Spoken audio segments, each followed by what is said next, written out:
full circle moment, although I actually am going to read from it because I had actually written about it. But I got together with an old friend of mine, two friends of mine, but one that I hadn't talked to in a long time, and we were reminiscing about, he and I had like a dating dalliance many years ago, like 10 years ago. And I didn't know at the time that he had a huge drug problem, right? So, well, let me just tell you this, what we're all going to focus on, because I was thinking about this and I'll circle back what it has to do with this guy. So, here's the thing. What if you try this week, what if the story that you tell yourself, or the thought that you tell yourself, but it's usually a story, just didn't exist? What would your life be like without the story that you most often tell that you claim as truth? If you think about it, nobody is telling that story about you but you.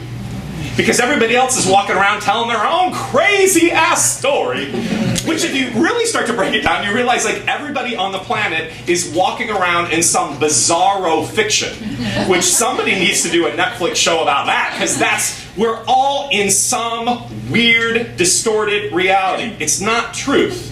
So what would happen? Take the one thing that gives you the most pain, agita, depression, suppression, upset, stops you in your tracks, makes you doubt yourself, kills your confidence, makes you want to not get up out of bed in the morning.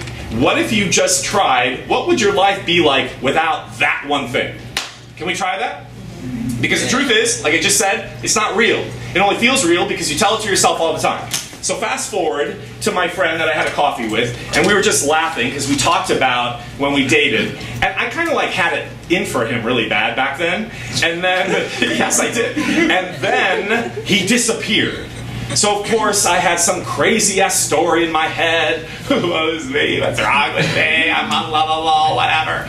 So I actually wrote about it in my first book, but I wanted to just circle back because I thought it was a really interesting moment.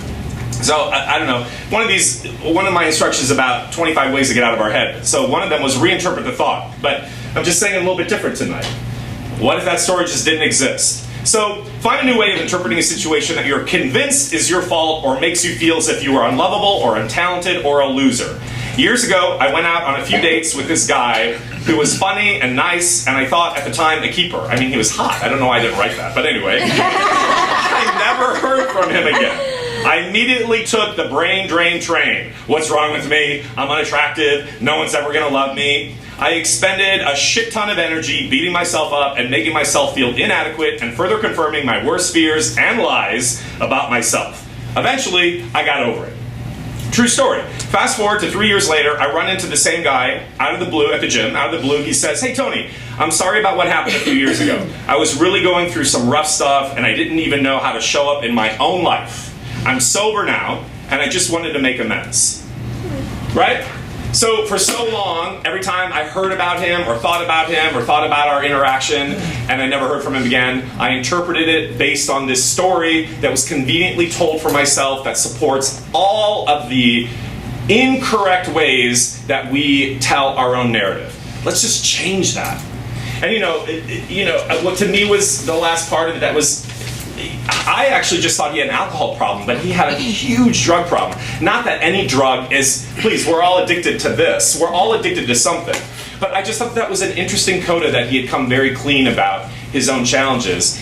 And to me, the beautiful thing about forgiveness and redemption and creating a space for people in your life who are trying to do the best they can, like he positively affected my life.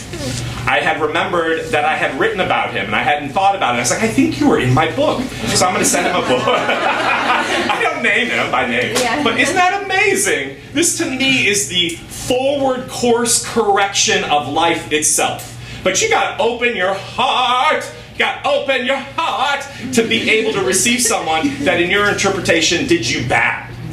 Had I not wanted to meet with him, I would have missed an opportunity for us to like laugh and talk about life and get even more healing around something, right?